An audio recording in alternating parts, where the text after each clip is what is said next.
Finally, we got to Athena's cabin, which was orderly and clean as usual.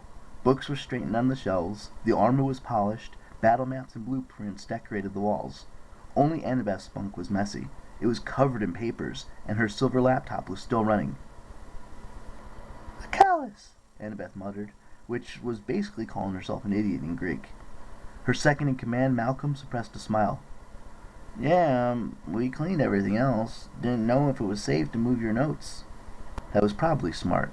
Annabeth had a bronze knife that she reserved just for monsters and people who messed up her stuff. Malcolm grinned at me. We'll wait outside while you finish inspection." The Athena campers filed out the door while Annabeth cleaned up her bunk. I shuffled uneasily and pretended to go through some more reports. Technically, even on inspection, it was against camper rules for two campers to be, alone in a cabin. That rule had come up a lot when Selene and Beckendorf started dating, and I know some of you might be thinking, aren't all demigods related on the godly side, and doesn't that make dating gross? But the thing is, the godly side of your family doesn't count. Genetically speaking, since gods don't have DNA. A demigod would never think about dating someone who had the same godly parent. Like two kids from Athena cabin? No way. But a daughter of Aphrodite and a son of Hephaestus? They're not related, so it's not a problem. Anyway, for some strange reason, I was thinking about this as I watched Annabeth straighten up. She closed her laptop, which had been given to her as a gift from the inventor Daedalus last summer. I cleared my throat. "So, get any good info from that thing?" "Too much," she said. "Daedalus had so many ideas. I could spend 50 years just trying to figure them all out." "Yeah," I muttered. "That would be fun." She shuffled her papers, mostly drawings of buildings and a bunch of handwritten notes. I knew she wanted to be an architect someday, but I'd learned the hard way not to ask what she was working on. She'd start talking about angles and load-bearing joints until my eyes glazed over.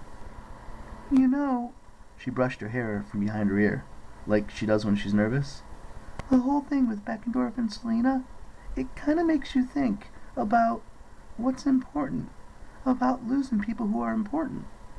I nodded. My brain started seizing on little random details, like the fact that she was still wearing those silver owl earrings from her dad, who was a brainiac military history professor in San Francisco. Yeah, I stammered. Is everything cool with your family?" "Okay, really stupid question. But hey, I was nervous." Annabeth looked disappointed, but she nodded. "My dad wanted to take me to Greece this summer," she said wistfully.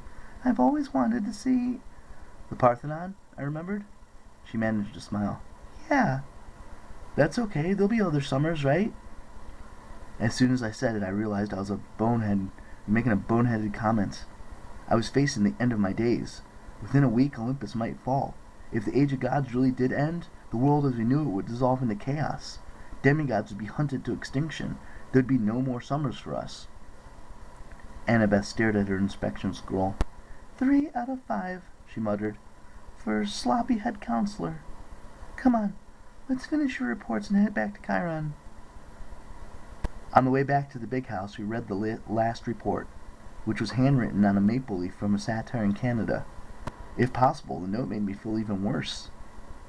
"Dear Grover," I read aloud, "woods outside Toronto attacked by a giant evil badger. Tried to do as you suggested and summon the power of Pan. No effect. Many naiads trees destroyed. Retreat into Ottawa. Please advise. Where are you? Gleason Hedge, Protector." Annabeth grimaced.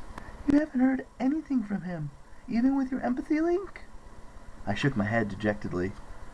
Ever since last summer when the god Pan had died, our friend Grover had been drifting farther and farther away. The Council of Clothing Elders treated him like an outcast, but Grover still traveled all over the East Coast trying to spread word about Pan and convince nature spirits to protect their own little bits of the wild. He'd only come back to camp a few times to see his girlfriend Juniper. Last I heard, he was in Central Park organizing the Dryads, but nobody had seen or heard from him in 2 months. We tried to send Iris messages, but they never got through. I had an empathy link with Grover, so I hoped I'd know if anything bad happened to him. Grover had told me one time that if he died, the empathy link might kill me too, but I wasn't sure if that was still true or not. I wondered if he was still in Manhattan. Then I thought about my dream of Rachel's sketch. Dark clouds closing on the city. An army gathered around the Empire State Building.